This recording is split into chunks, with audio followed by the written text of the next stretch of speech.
and welcome. Today I have a piece from my larger ringed art journal. It's a mixed media piece and it was a lot of fun. I started with a 5.5 by 5.5 piece of mixed media paper, and I just started collaging some papers on it, and I have some old books that I get at garage sales, or I just pick them up from somewhere. So I have some old magazines and some old books.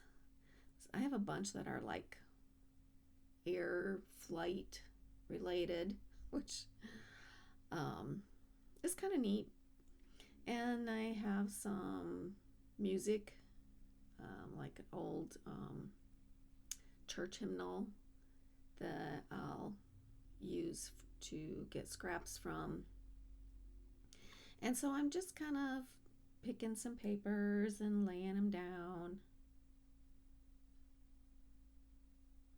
I kind of like them to be slightly different hues of white. This piece I thought was real fun. It was in an old magazine, and it was an article about the House of Seven Gables. And I kind of wish I would have made it a little spookier, this page, because I think that would have been a spooky house. But anyways, so that came out of a magazine, and just different things. I don't remember where I got them all from.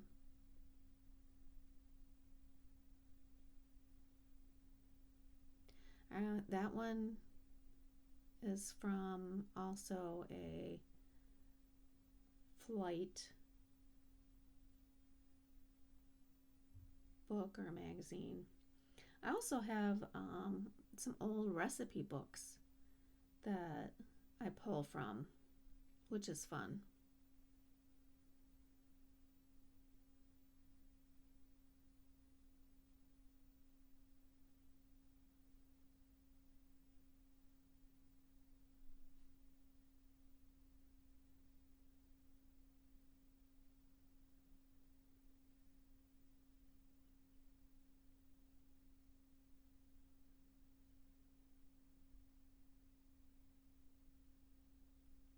So once I get all of the papers laid down, I trim it to size.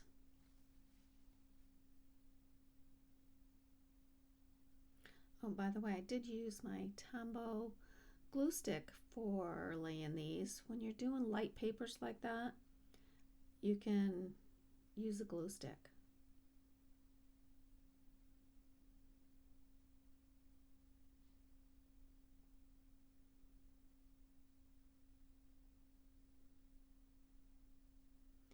And because I'm going to be adding other media down on top of these papers, I will typically give it a layer of something to seal it. In this case, I'm using some, what am I using there? Oh, some matte varnish from Liquitex.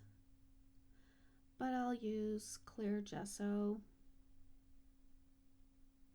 That kind of gives a little more grittier finish though, so in this case I didn't really want it to be gritty.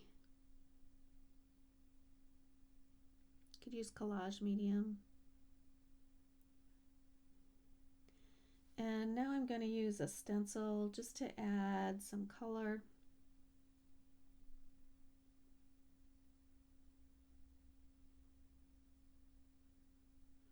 And these are the mini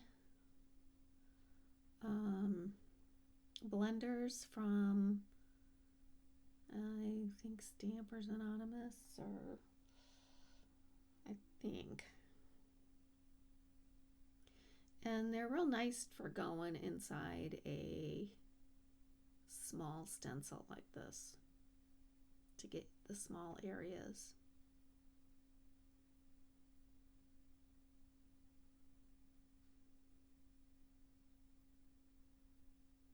And I'm using Distress ink pads. This is Mowed Lawn.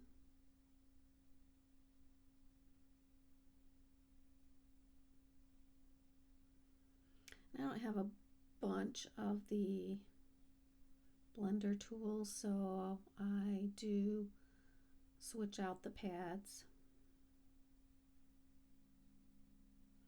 I'm just adding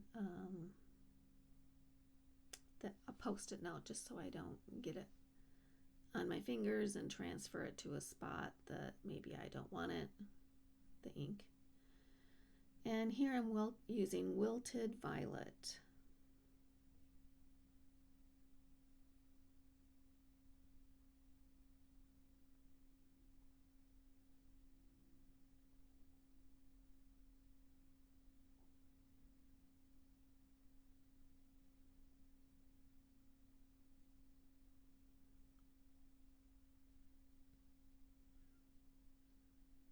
I had that pulled out maybe to add it, but I think it'll look funny with the flowers I've already done. And then these two pieces are they're just parts of a collage strip from Tim Holtz, and I thought it went well with the purple, so I'm going to be adding those collage strips. But right now I am coloring the roof and the house walls. The roof is going to be a vintage photo, and because I put the matte varnish on there, I can put it on. It's not going to like ripple the paper, or it'll take the medium. And you could do this with watercolor paints or distress inks or distress crayons.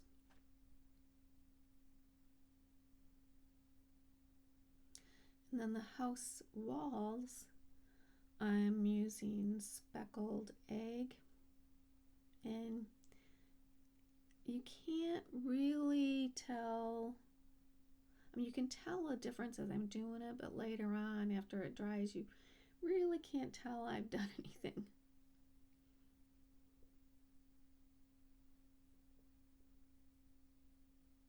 But I didn't want to add a bright color or anything.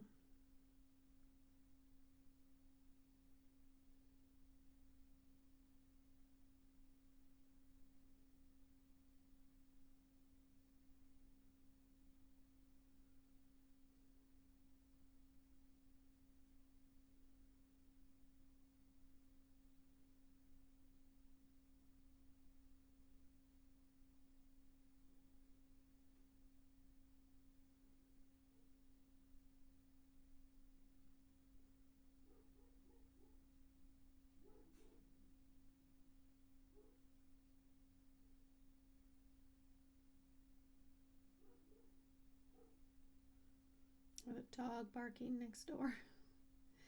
And I was very careful not to put anything on the lamp post because I wanted to add some yellow, and I did that with scattered straw. And it's hard to see it here, but when we do a close-up, you'll be able to see that there is yellow coming out of that lamp post.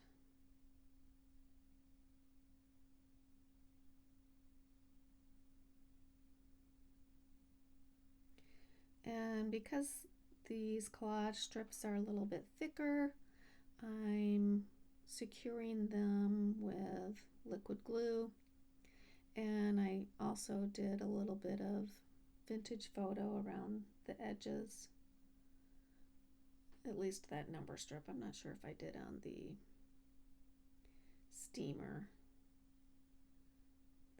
pass.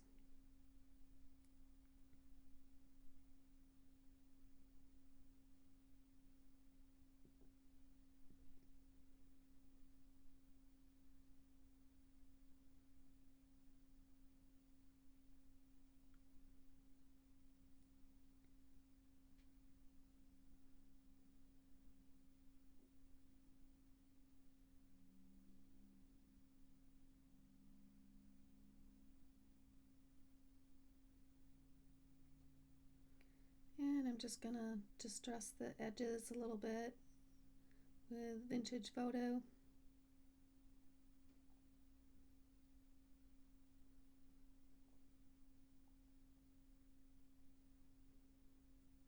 Really should have had a piece of paper underneath what I was doing.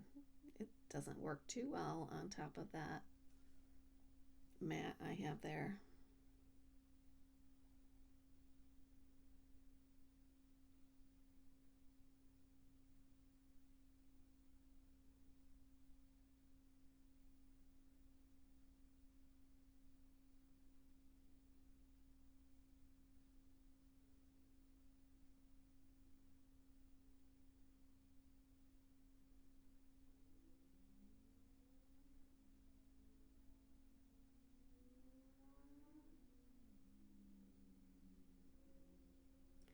And a lot of times I might have a little bit of a plan what I'm gonna do, but often I might know I'm doing collage, but I really just kind of wing it. It's like, oh, I think I need to add this, or I think I need to do that. So I just kind of am looking at it and thinking, okay, I need to do something else, and I want to age it a little more. So I grabbed this stencil and I decided I'm going to try to add a little bit more aging around the edges.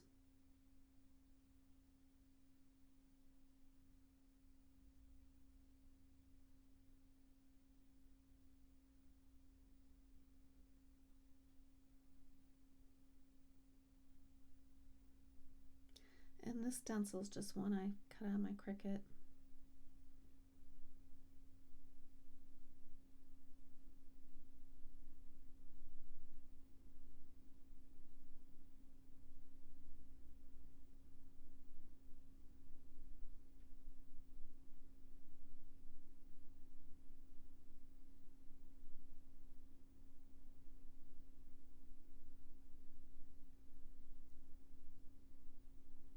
And I decided I really like that stencil.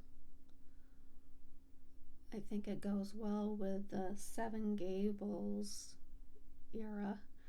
But I've decided I want to add a little more with it. So I get out my translucent texture paste and start adding some over some of the collage areas. I don't want to cover the house. I want you to be able to see the house real well. Even though it will dry clear, it does kind of, it gives a real nice glossy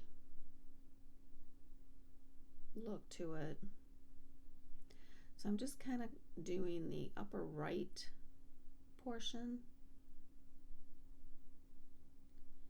and then some in the lower left.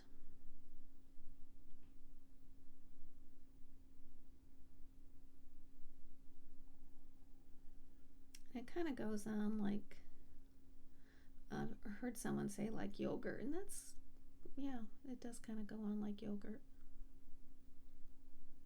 a thick yogurt.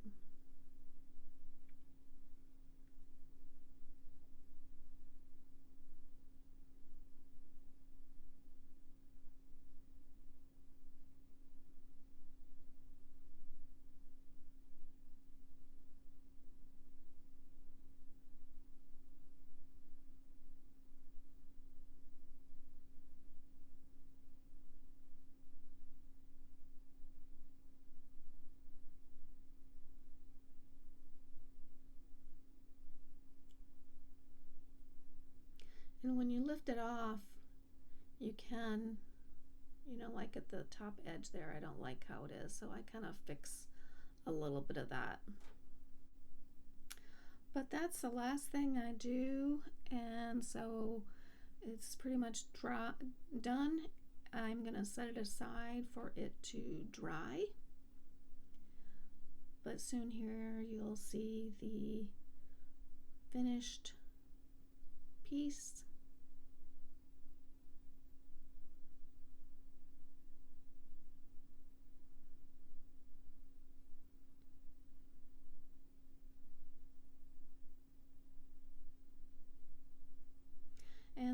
is, all dry and finished. I did add a condemned stamp on top and a number stamp on the bottom. I hope you enjoyed it. Please subscribe and give me a thumbs up, and have a great day.